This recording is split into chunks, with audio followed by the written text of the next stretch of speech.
Over the years, we've made rules for ourselves, what is good for us to lose weight and what is not.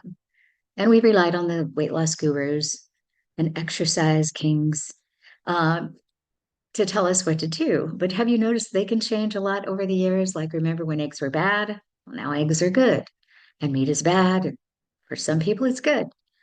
And we rely on society to help us to know how to even live our days. Like, there's a 9 to 5 work week, 8 hours a day. And then there's the 3 meals a day, breakfast, lunch, and dinner. But what if your body doesn't want breakfast? What if your body would rather eat once a day? We train our bodies just to follow along with all these preconceived ideas that other people have given us. And our body sometimes just doesn't like it. So it's normal, though, as we're growing up to listen to our parents and authorities, because that's how we learn. But the problem with that is we learn not to trust our intuition, not to trust ourselves to make these decisions, and not to listen to our body for sure. And this distrust causes this internal conflict. And then we have imbalances in our body, like gaining weight, food allergies, food addictions, because our bodies are rebelling and they rebel and then they crave all kinds of things that we would normally not want to eat. And then we head for that quick sugar high or the caffeine infusion. And then we have to calm down at night with a nice glass of wine. And it's a crazy merry-go-round of misery. And it's not like any of those things are really bad for you. The thing of it is it what your body wants and needs at the time. It's always about our minds just telling us what to do. And we think it's good because we don't trust ourselves enough. And we think other people must know better. I mean, they are the authorities, right? And then to resolve any issues that come up from, food addictions or weight gain or allergies, we listen to them again, and then we are back to even a more restrictive diet usually, and our bodies aren't cooperating, and we rebel, and we're right back eating all those foods that we really did not want to eat. So here we go again. And I mean, I'm kind of like that, this authoritarian voice telling me what to do. And I mean, it causes me to rebel and binge and like no one's telling me what to do. Yeah. And then we have all the shame and guilt of not following along to the rules, or we beat ourselves up because willpower did not work, which it does not work long term. But that's a whole nother episode. And we do the same with exercise. We listen to the gurus about how much we should exercise, how long we should do it, and our bodies will tell us how they want to eat, move. I mean, if we would just listen. And then we burn ourselves out by pushing ourselves into some kind of program, or we may resist it all and just lay on the couch and say, to hell with it, I'm not going to exercise. And our society pushes all this, they even profit from it. I mean, think about it, all the diets, the miracle pills, the weight loss plans. And, they had that low calorie thing for a long time. We have keto, we have all kinds of things. Used to be the Atkins diet. And then there's that fat free thing. Remember when all those fat free cookies came out and they loaded them with sugar because they didn't taste very good without fat in them? And I ate more than I should, right?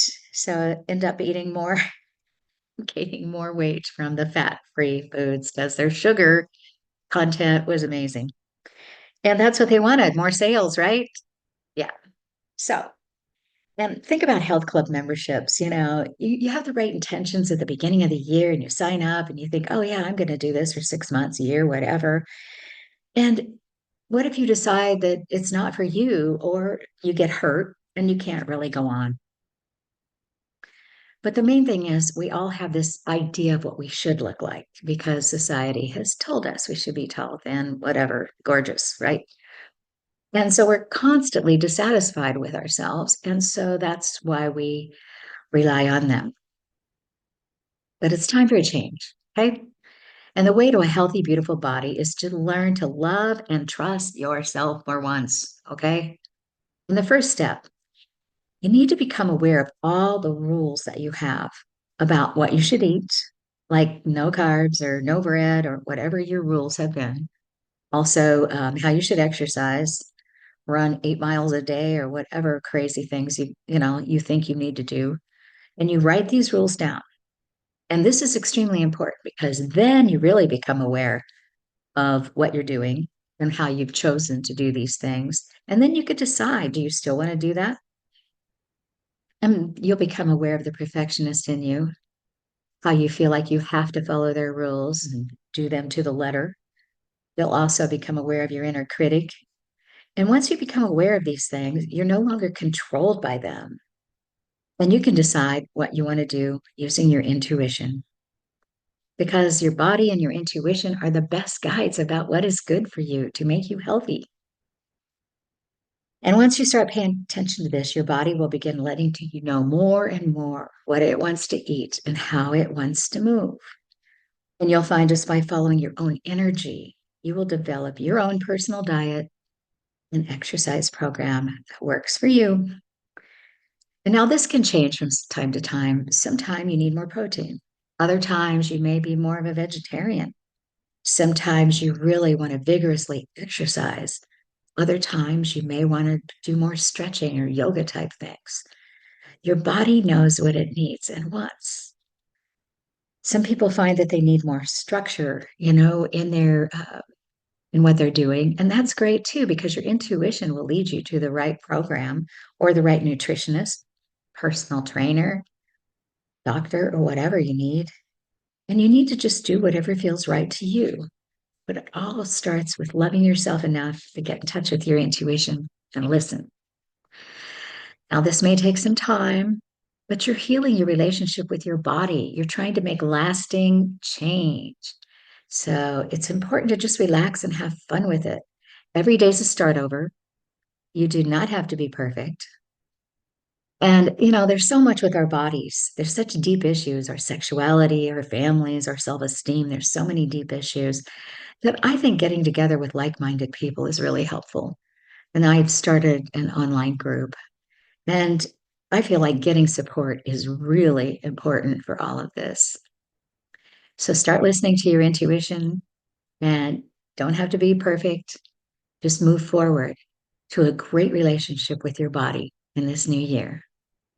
So until next time.